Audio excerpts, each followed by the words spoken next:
So back in late 2018, something pretty unprecedented happened. The US government just stopped. It triggered the longest shutdown in American history. We're talking 35 days where a political fight had huge real-world impacts. So how on earth did we get there? And what was the real cost of it all? Let's get into it. 35. I want you to just think about that number for a second. 35 days. Straight through the holidays, right into the new year. For over a month, a huge chunk of the US government just went dark. No funding, no operations, the whole political machine just seized up. Okay, so here's how we're going to tackle this. First, we'll cover the basics. What exactly is a government shutdown? Then we'll dig into what caused this whole mess in the first place. We'll walk through the timeline of those 35 days, look at the very real human and economic toll, and finally, figure out what it actually took to get the lights back on. All right, first things first, before we dive into all the political drama, we got to understand the rules of the game. I mean, what does it actually mean when the government shuts down? So think of it like this. A shutdown is basically a massive funding gap. Congress is supposed to pass spending bills to keep the lights on. If they can't agree, a law kicks in. And that law is super simple. If an agency doesn't have money appropriated to it, it legally cannot spend a dime.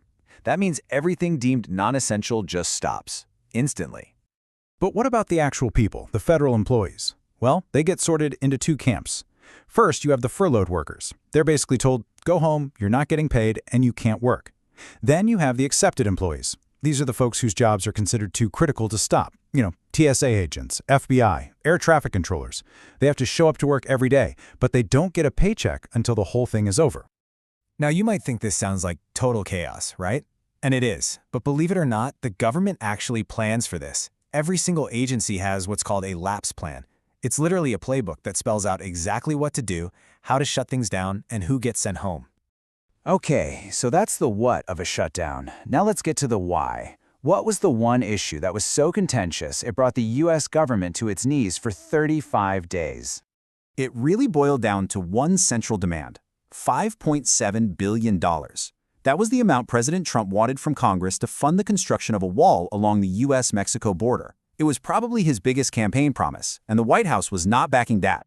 And look, the battle lines were drawn very publicly, even before day one of the shutdown. President Trump made it crystal clear in a meeting that he was willing to take the heat for it, saying he'd be proud to shut down the government over this issue. And that really set the stage for an epic standoff. We're talking 5 weeks where Washington, D.C. was in complete gridlock. Neither side was willing to give an inch. So let's look at how those 35 days actually played out. So it all kicked off on December 22nd, right before Christmas. Then, in early January, a new Congress was sworn in, and Democrats took control of the House. You'd think that might change things, but nope. The stalemate just got worse. At one point, President Trump literally walked out of a negotiation meeting.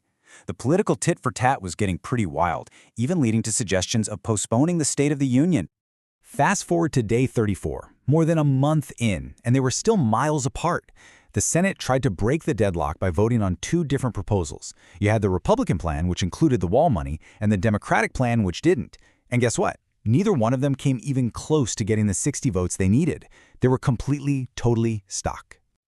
But look, while all this political chess was happening in Washington, the shutdown wasn't just some abstract news story. It was having very real, very painful consequences for people all across the country.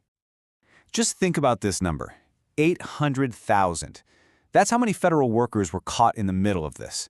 800,000 people who were either told to go home or forced to keep working, all without a clue when they would get paid again.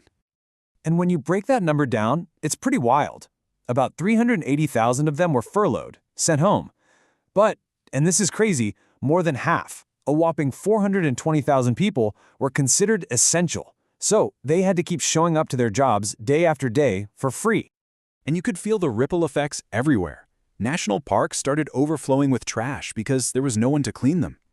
The FDA had to stop most of its routine food safety inspections.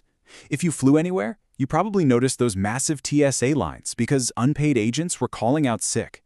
Even critical things, like FBI investigations, were being hurt by the lack of funding. The personal stories were just heartbreaking. You had federal workers, people with stable careers, turning to food banks to feed their families.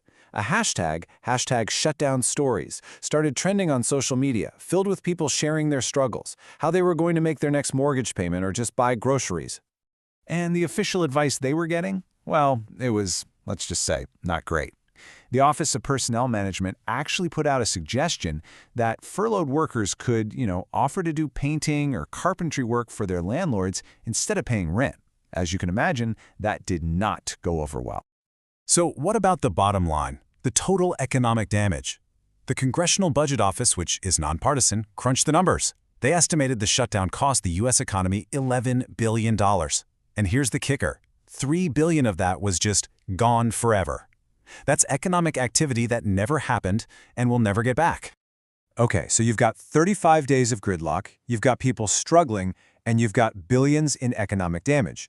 Clearly, this couldn't go on forever. Something had to break. So what was it? What finally brought this whole thing to an end? So yeah, what was the final breaking point? After all those weeks of failed talks, what was the one thing that finally tipped the scales? It's fascinating, really. It wasn't some grand political compromise. It was a system reaching its breaking point. Specifically, our air travel system. On the 35th day, enough unpaid air traffic controllers started calling in sick that the FAA had to start halting flights at major airports, like LaGuardia in New York. Suddenly, the problem wasn't just in D.C. anymore. It was disrupting travel and business nationwide. The pressure went through the roof. And just like that, with the airports in chaos, a deal came together in a matter of hours. President Trump announced he'd sign a short-term bill to reopen the government for 3 weeks. And the key thing here, it had zero new funding for the wall. It basically just kicked the can down the road to allow for more negotiations. Eventually, a long-term funding bill was signed with some money for border fencing, but the president also declared a national emergency to get more money from elsewhere. So the underlying conflict, it wasn't really solved. Which really leaves us with this one big question, right?